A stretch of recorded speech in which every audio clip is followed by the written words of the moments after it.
राजीव जी, इंदौर में जो भीड़ थी वो भीड़ स्वस्थ थी और उतनी नहीं थी जितनी दिल्ली में थी। ये बात तो 100% तय है। इंदौर में राहुल गांधी तक पहुंचना काफी आसान था, लेकिन जैसे जैसे कारवां आगे बढ़ता गया, राजस्थान और फिर आगे जाकर हरियाणा और फिर दिल्ली पहुंचा, तो पूरे कारवां में बहुत ज्यादा लोग जुड़ते गए। जैसे हरियाणा में लाखों लोग जुड़े, इंदौर में लाखों लोग एक साथ नहीं आए थे। 10-20 हजार लोग थे, लेकिन वहां लाखों लोग थे। लेकिन एक बात तय है कि जब इंदौर में और महू में और बलवाड़ा में, उज्जैन में, आगर में राहुल गांधी जा रहे थे, तो उन तक पहुंचना कोई असंभव नहीं था। और जी। शायद राहुल गांधी ये बात जानते होंगे कि मैं एक तरह से जान जोखिम में रख के यात्रा कर रहा हूं, क्योंकि हर व्यक्ति को लगता था, अरे इतने करीब, राहुल गांधी के इतने करीब कोई कैसे जा सकता है। और जब महू में उन्होंने नुक्कड़ सभा की, जैसा कि आमतौर पर होता है, वीवीआईपी लोगों के लिए जो सभाएं होती है उनमें एक बड़ी डी बनाई जाती है, इतनी बड़ी डी बनाई जाती है कि वहां कोई भी परिंदा भी आसानी से नहीं पहुंच सकता। लेकिन इतनी छोटी डी थी कि लगता था उस छोटी डी में भी बहुत से कार्यकर्ता जाके बैठ गए थे, मीडिया के लोग घुस गए थे। तो लगा कि राहुल गांधी की जिंदगी सुरक्षा के लिहाज से तो अच्छी स्थिति में नहीं है, खतरे में है।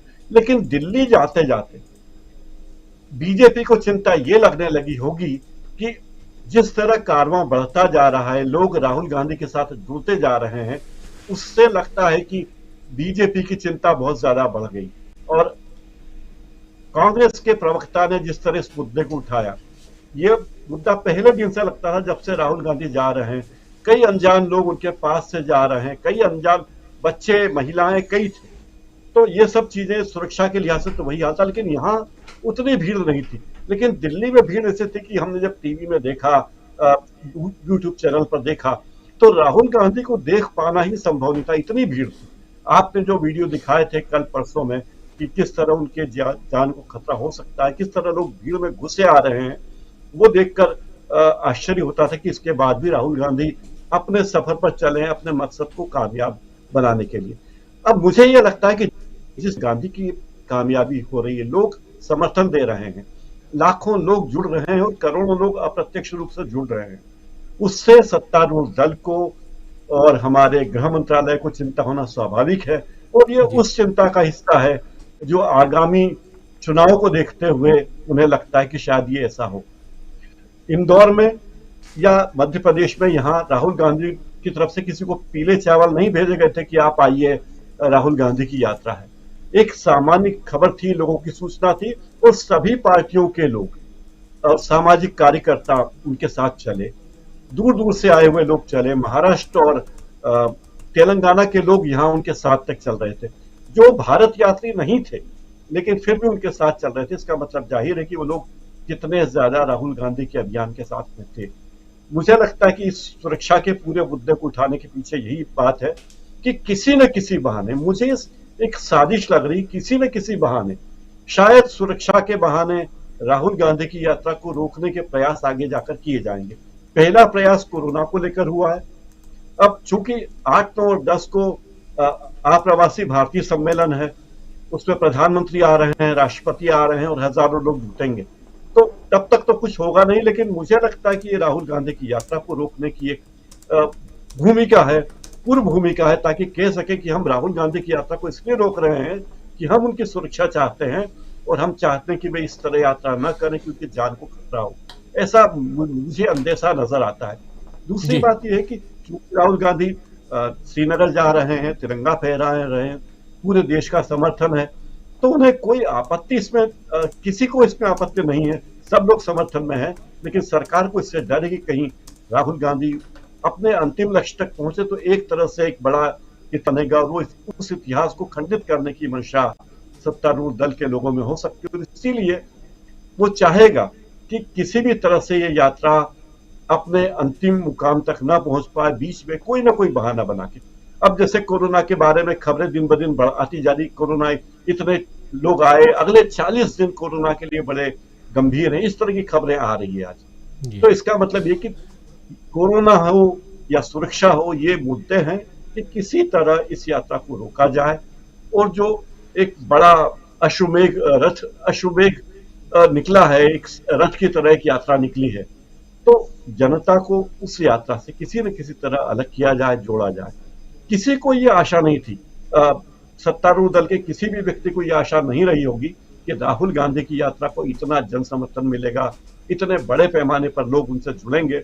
ये बात और है कि कुछ टीवी चैनल उसे नहीं दिखा रहे हैं, लेकिन जिस तरह सोशल मीडिया पर और आम लोगों में चर्चा है, उससे लगता है कि ये यात्रा बेहद कामयाब हो रही है और हो चुकी है बहुत हद तक।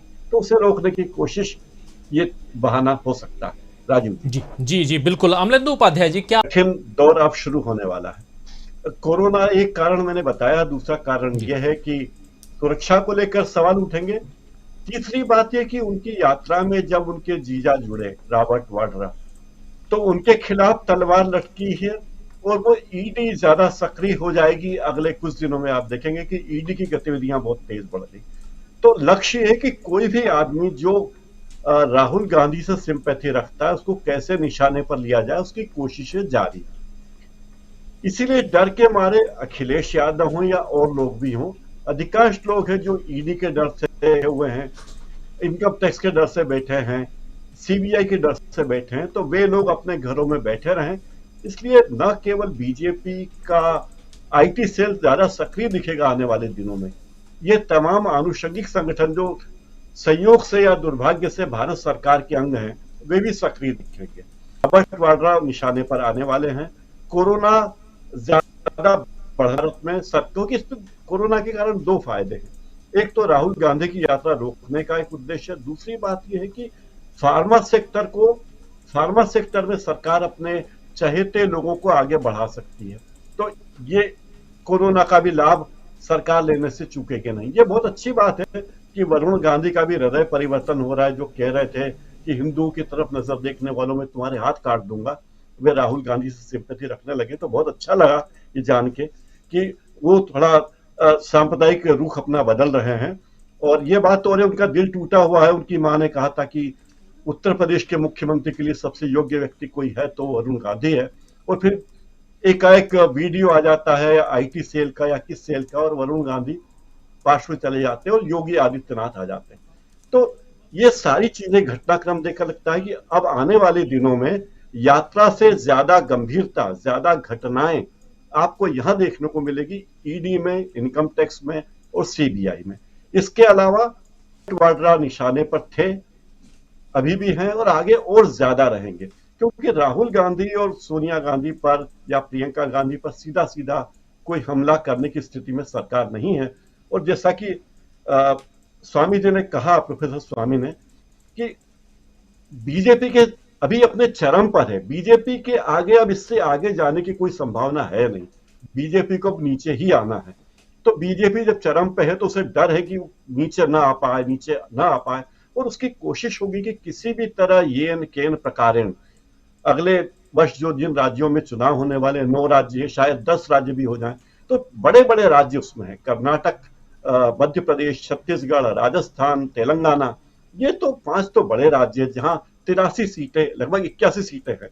बाकी राज्यों में 2 राज्यों में 2-2 सीटें हैं, 2 राज्यों में 1-1 सीट है, और जम्मू कश्मीर में होते तो वो अलग है। पर इन सबको देखकर 1 महीने में राजनीतिक गतिविधियां बहुत तेज होने वाली हैं और बहुत ही तेज होंगी, और सरकार, सत्तारूढ़ दल जितना एक्टिव होगा उतने ही एक्टिव ये सरकारी एजेंसियां होंगी। और मुझे लगता है कि राहुल गांधी इस सब के लिए तैयार हैं, और दिल्ली आते आते राहुल गांधी का जोश जो बढ़ा है वो एकाएक नहीं बढ़ा। उन्होंने देख लिया, इस बात को समझ लिया कि मेरे पीछे कितन है। पहले वे ये बात भी कह चुके थे कि देश के लोगों ने मुझे समर्थन नहीं दिया, मैं जो चाहता था, उन्होंने शब्द शायद मजाकिया भी इस्तेमाल किए थे, लेकिन उन्हें अपेक्षित समर्थन नहीं मिला था। अब राहुल गांधी इस बात के लिए मुतमईन है कि उन्हें अच्छा समर्थन मिल रहा है, मौका मिल रहा है, और बीजेपी के लोगों के भी एक बड़े वर्ग का समर्थन मिल रहा है। इस बात को आप न भूलें, क्योंकि उत्तर प्रदेश में या मध्य प्रदेश में, राजस्थान में, छत्तीसगढ़ में बीजेपी के अंदर जो अंतर विरोध हैं वो इतने ज्यादा हैं कि लोग मौके की तलाश में हैं।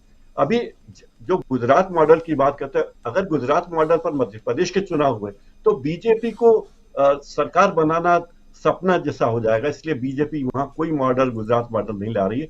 सारे बीजेपी के नेताओं, पुराने नेताओं के धोख देने जा रहे हैं नेता लोग। इसका मतलब बीजेपी समझ चुकी है कि वो अपने चरम पर पहुंच चुकी है, शीर्ष से अब उसे नीचे ही आना है, आगे जाने की कोई संभावना उसकी नहीं है। दूसरी बात, बीजेपी को किसी भी तरह अपनी स्थिति बचा के रखनी है, अपना वोट बैंक बचा के रख, और सारा संघर्ष बीजेपी में इसी बात के लिए है कि वो किस तरह अपने वोट बैंक को बचा के चले, और किसी तरह ये उसकी अंतिम कोशिश है। जबकि कोशिश ये नहीं है कि किसी भी तरह वोटों के ध्रुवीकरण करें और हम सत्ता में आए, ऐसा कांग्रेस का लक्ष्य नहीं होता। लेकिन बीजेपी का यह लक्ष्य है और वो बीजेपी उसी लक्ष्य की जा रही है। और राहुल गांधी पर जो इल्जामात लग रहे हैं, सुरक्षा की बातें, सब उसी का एक हिस्सा है, ऐसा मुझे लगता है।